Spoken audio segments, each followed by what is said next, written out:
What's going on, everybody? Thank you for tuning in again to NJP Gaming. This is your host, Desmond Odom, and in this episode, we're going to be going into the panels of the New York Comic Con 2016.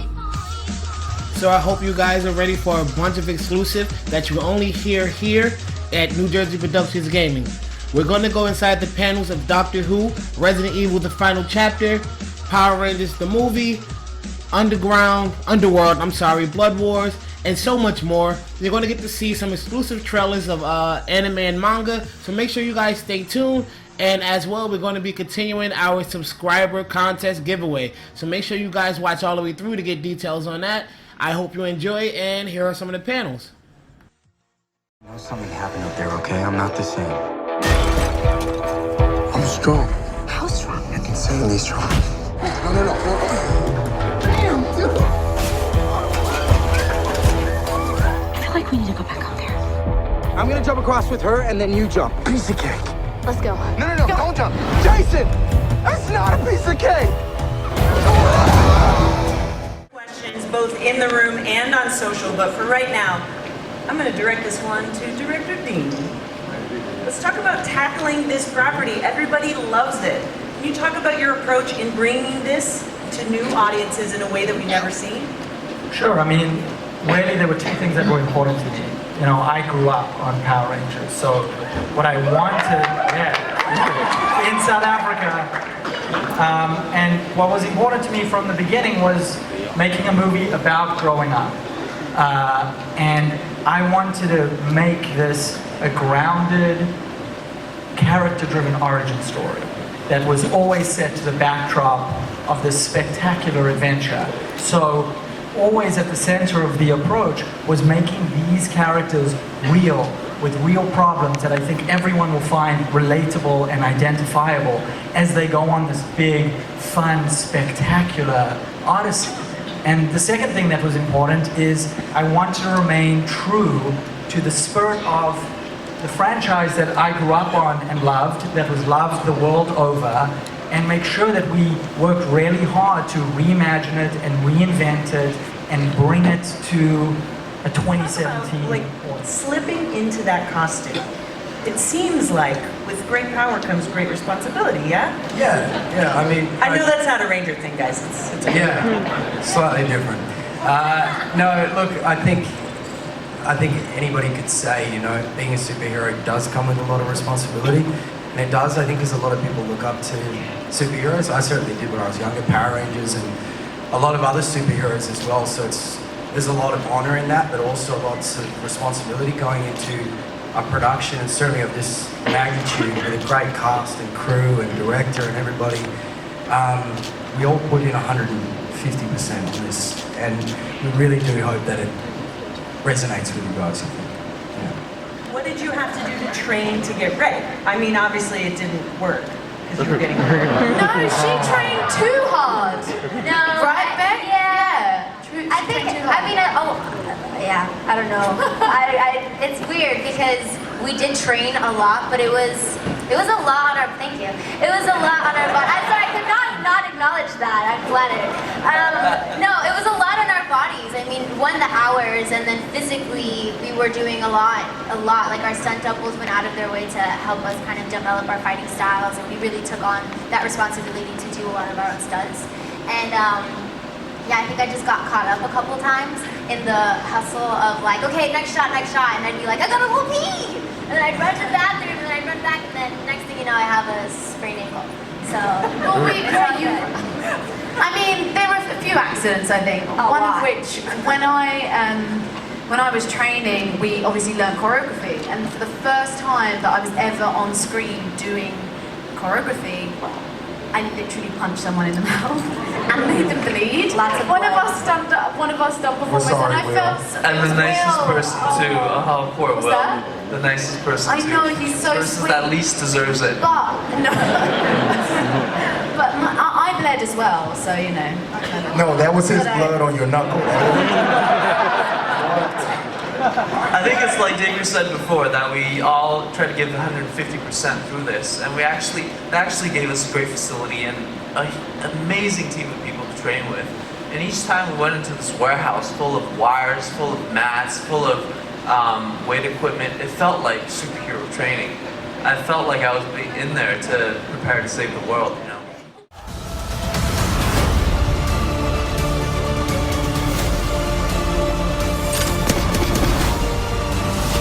There are too many of them. Do I look worried?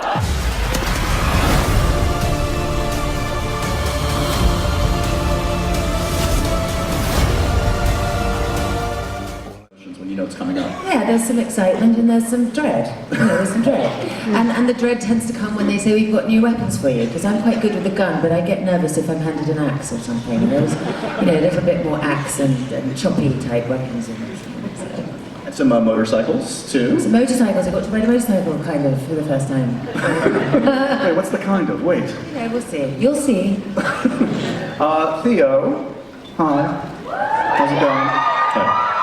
I was purposely leaving a pause for them to do that because I knew it would happen. Poor ugly Theo, everyone. You should see, it's 10 hours in makeup. I'll see you after. Do you feel like a veteran of the franchise now in the second go-around? Do you feel like you've been through the wars and you're comfortable in this universe? I don't know about a veteran, but yeah, I feel more comfortable. I think in the first film that I did, The Awakening, he's like a young, scared. And I just wondered, is there any chance we're going to see cleaners come back into the series? How's that looking right now? I mean, that's sort of more of a question for Anna, really. You're in charge. Now that you're here, why not use you? That's what I'm saying. So you played a cleaner in the second movie? I don't think Theo knows what a cleaner is. Yes, I did. Oh, cool, right. I didn't even, interesting. Well, see, that's why they need to come back. We gotta get to clean up all the mess on the streets when you guys are duking it up. It's true, yeah.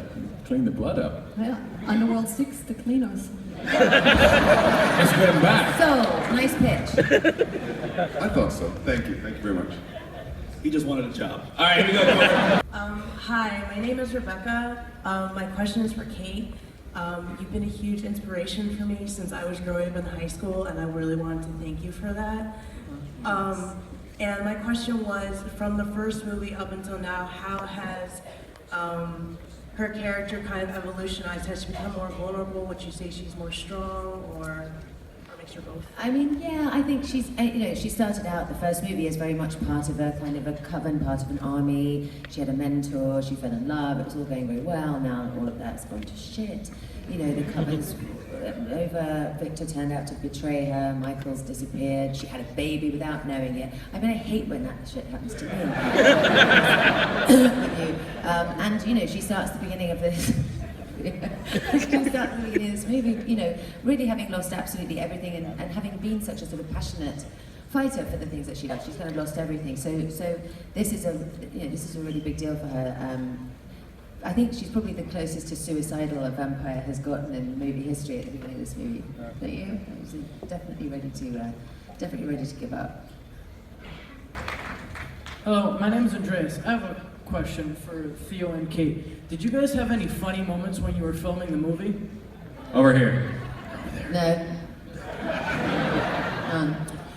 No, we did have some fun. They did not. They worked with a German director, and there is no funny moments. I tell you what, though, because Theo has a couple of injuries in the movie. That's not a spoiler, is it? Theo has a couple of injuries, and they wanted to stab him in the stomach quite a bit, so they made a special prosthetic stomach, which was the grossest thing you've ever seen. But it was so exact. It had all those same exact kind of pubes on it that Theo's has actually got.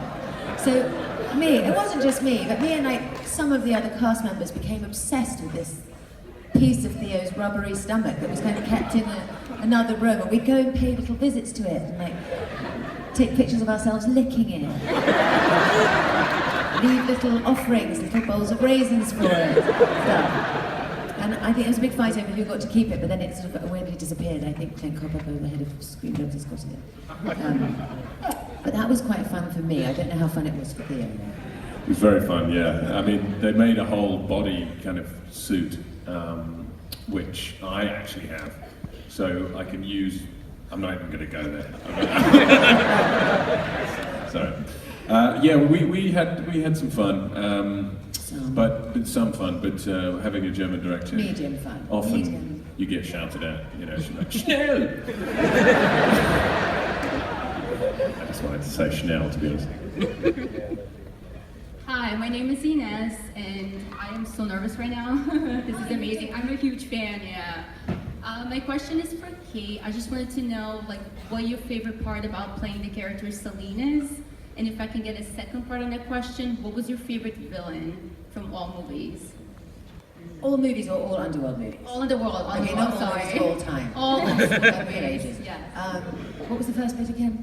Just what is your favorite part about playing the character Celine?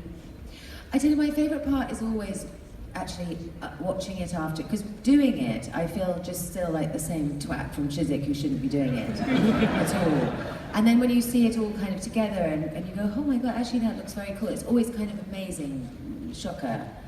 And my favourite adversary is my baby daddy, Michael Sheen. In life and in movie. Hi, my name is Katie. And Kate, you've actually been a role model for me since middle school. Good Lord. Yeah. How did that go? Because I went through a whole rough point being in foster care and needed like a strong female character to look up, and it just was around the first Underworld movie and Pearl Harbor and Serendipity, and it was just from there. God, I did those movies. I'm so really right now. So this is a real honor meeting you finally. You too. So my question is, after playing a character in a franchise for so long, has it influenced the other roles that you've done since then, like the Jane Austen one that you've recently done? Yeah, Friendship. Kind of. I have to say the first Underworld was a really big deal for me because it was so out of my comfort zone, and the training period on that movie has actually been really useful just as an actor in other movies, just because I don't think I was very physically confident. I was very literary, went to university and was, you know, into reading and things. And the first Underworld movie was very helpful, I think, just in terms of, as an actor, just kind of opening up physically in general. And obviously opening up the theatre physically. But yes, it really has been surprisingly helpful. So. Awesome, thank you so much. Yeah, and thank you really nice just to for meet you. everything. Over here. Hi, my name is Manuel. This is a question for Kate. My favorite scene of all the Underworld is in the first movie when Celine first sees Michael at the train station. So I wanted to know what was your favorite scene of the previous Underworld? I did like when I shot through the floor and went down the hole. That worked out really well. I wasn't sure if it was going to, and it did. So I think that was the first kind of like, oh, Celine's got it going on here in the planning department. Before we let this amazing panel go, I do want to mention one other thing. There's a cool new mobile game you guys are going to be able to download starting next week on the App Store and the Google Play Store, so you should check that out. Check out a new Underworld mobile game. Pretty awesome, right? Cool stuff. All right. Underworld Blood Wars opens January 6th, 2017. It's coming at you really soon. Go tell your friends you saw the trailer for the first time and enjoy that poster. The poster he's talking about is the same exclusive poster we'll be giving away, so subscribe. And give it up for this amazing panel.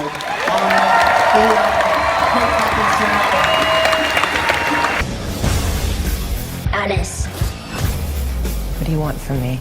Humanity will cease to exist unless you return to the hive. I don't trust you. Behind you. Mila Jovovich!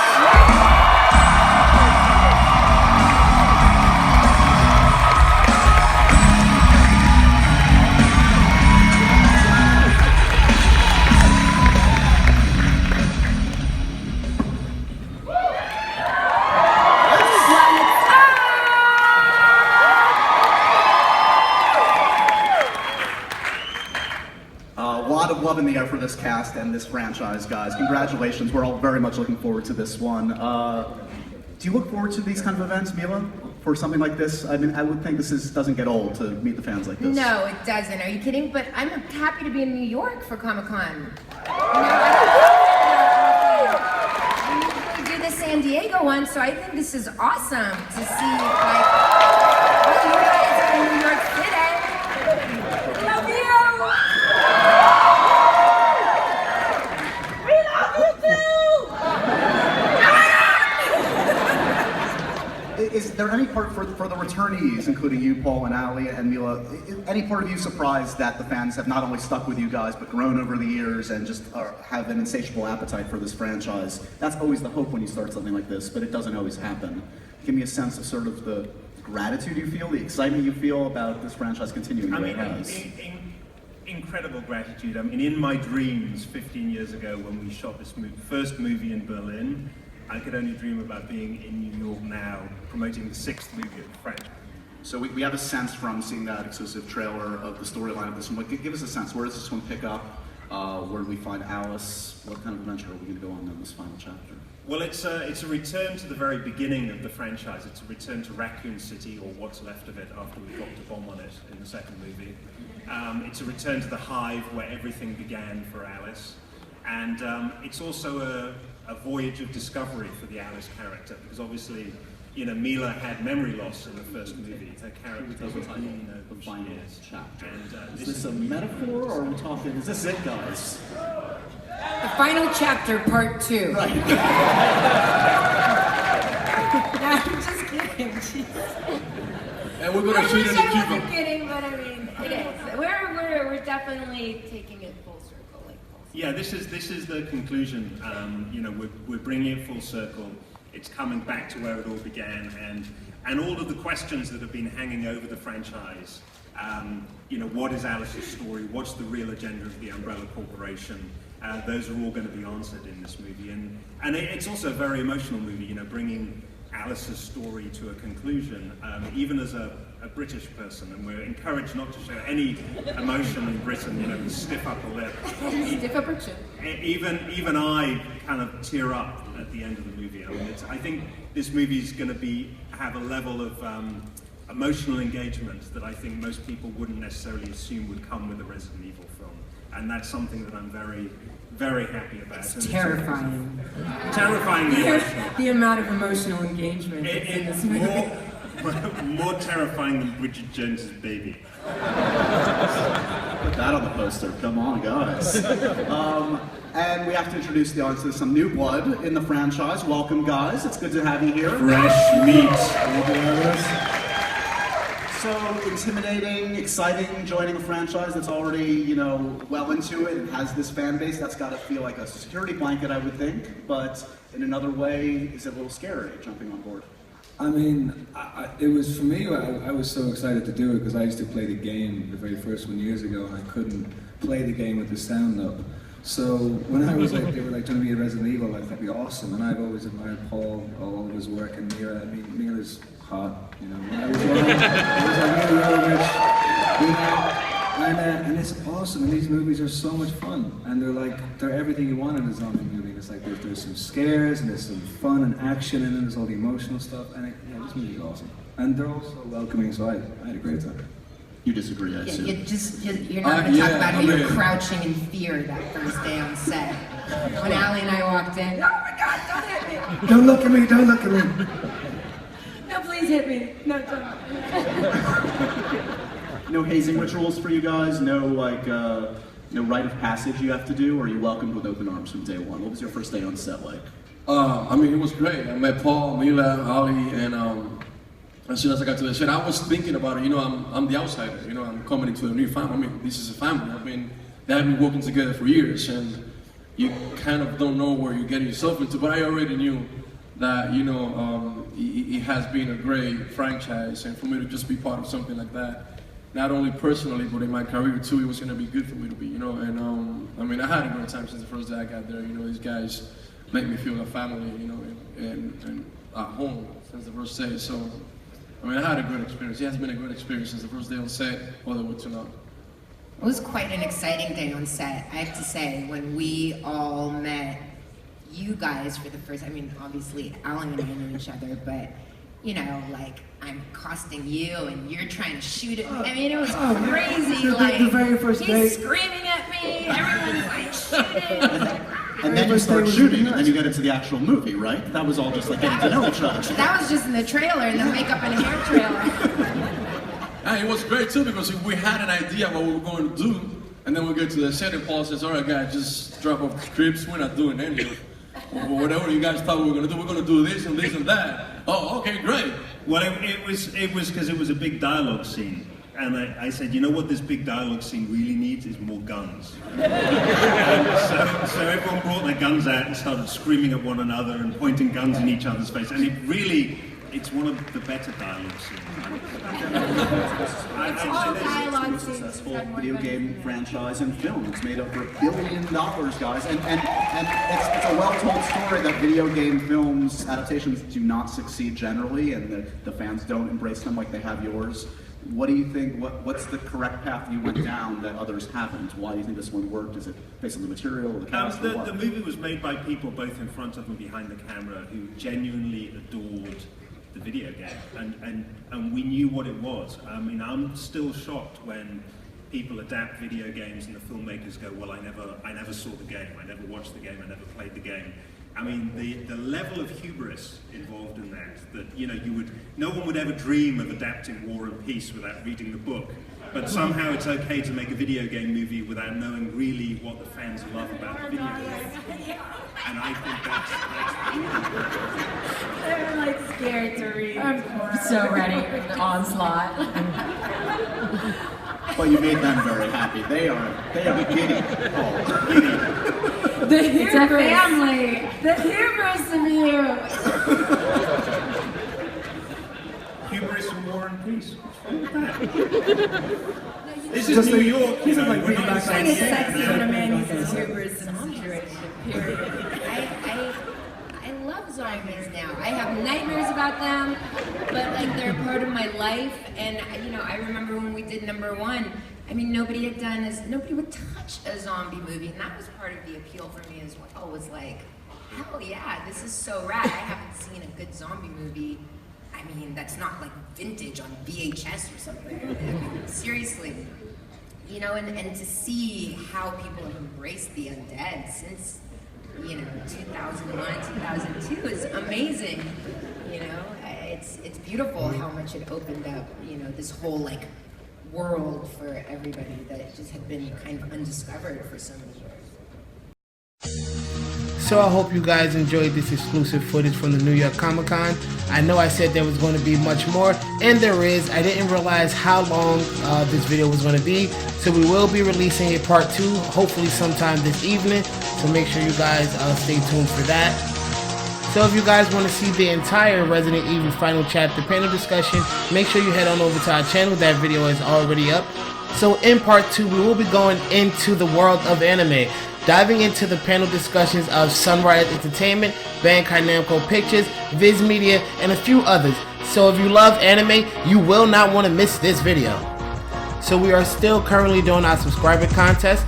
For this video, the first 25 people to subscribe will receive one of these exclusive posters that you see in the background of the screen of the Resident Evil discussion, as well as the Underworld discussion, and also an exclusive 2017 Yu-Gi-Oh! The Movie lanyard. So make sure you guys subscribe, comment below what is your favorite movie that you're looking forward to in 2017 that you see in this video, and why. Be sure you follow us on social media. We have some exclusive content on our Instagram, Twitter, and Facebook page that we will not be releasing on our YouTube channel. So make sure you guys follow us on social media to see that exclusive content as well. Talk to you guys soon. I'm out.